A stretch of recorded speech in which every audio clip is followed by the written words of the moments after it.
एक बार भगवान शंकर स्नान करने के लिए कैलाश पर्वत से भोगावती नामक स्थान पर गए।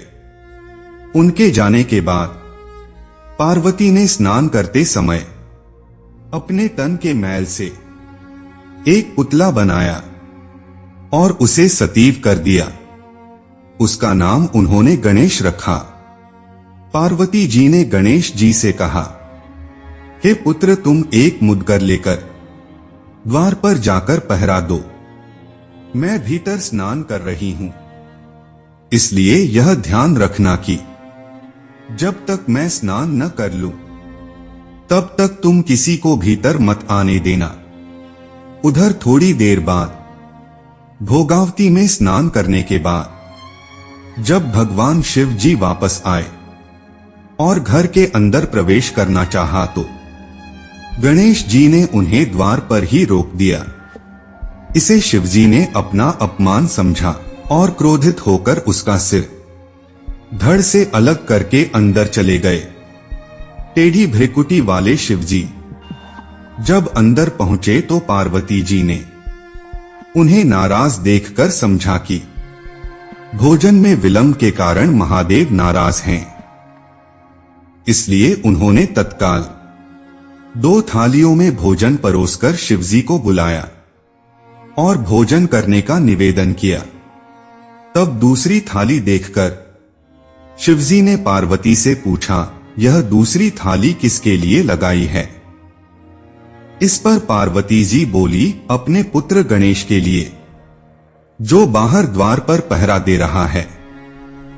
यह सुनकर शिवजी को आश्चर्य हुआ और बोले, तुम्हारा पुत्र पहरा दे रहा है, किंतु मैंने तो अपने को रोके जाने पर उसका सिर धड़ से अलग कर उसकी जीवन लीला समाप्त कर दी। यह सुनकर पार्वती जी बहुत दुखी हुई और विलाप करने लगी। उन्होंने शिवजी से पुत्र को पुनर्जीवन देने को कहा। तब पार्वती जी को प्रसन्न करने के लिए भगवान शिव ने एक हाथी केजी को प्रसन्न करने के लिए भगवान शिव ने एक हाथी के बच्चे का सिर काटकर उस बालक के धड़ से जोड़ दिया। पुत्र गणेश को पुनः जीवित पाकर पार्वती जी बहुत प्रसन्न हुई।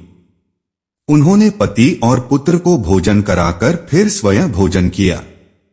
यह घटना भाद्रपद शुक्ल चतुर्थी को घटित हुई थी, इसलिए यह तिथि पुण्य पर्व के रूप में मनाई जाती है। पौराणिक गणेश कथा के अनुसार एक बार देवता कई विपदाओं में घिरे थे। तब वह मदद मांगने भगवान शिव के पास आए। उस समय शिव के साथ कार्तिकेय तथा गणेश जी भी बैठे थे। देवताओं की बात सुनकर शिवजी ने कार्तिकेय व गणेश जी से पूछा कि तुम में से कौन देवताओं के कष्टों का निवारण कर सकता है? तब कार्तिकेय व गणेश जी दोनों ने ही स्वयं को इस कार्य के लिए सक्षम बताया। इस पर भगवान शिव ने दोनों की परीक्षा लेते हुए कहा कि तुम दोनों में से जो सबसे पहले पृथ्वी की परिक्रमा करके आएगा वही देवताओं की मदद करने जाएगा। भगवान शिव के मुख से यह वचन सुनते ही कार्तिकेय अपने वाहन मोर पर बैठकर पृथ्वी की परिक्रमा के लिए निकल गए। परंतु गणेश जी सोच में पड़ गए कि वह चूहे के ऊपर चढ़कर सारी पृथ्वी की परिक्रमा करेंगे तो इस कार्य में उन्हें बहुत समय लग जाएगा। तभी उन्हें एक उपाय सूझा।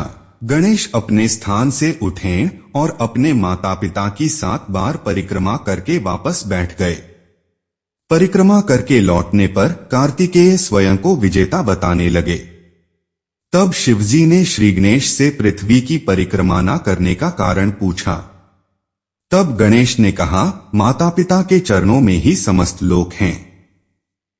यह सुनकर भगवान शिव ने गणेश जी को देवताओं के संकट दूर करने की आज्ञा दी।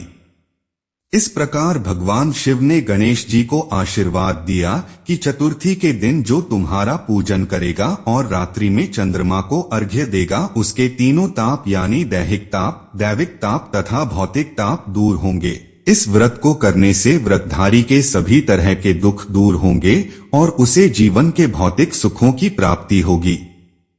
पुत्र पौत्रादि धन ऐश्वर्य की कमी नहीं रहेगी। चारों तरफ से मनुष्य की सुख समृद्धि बढ़ेगी।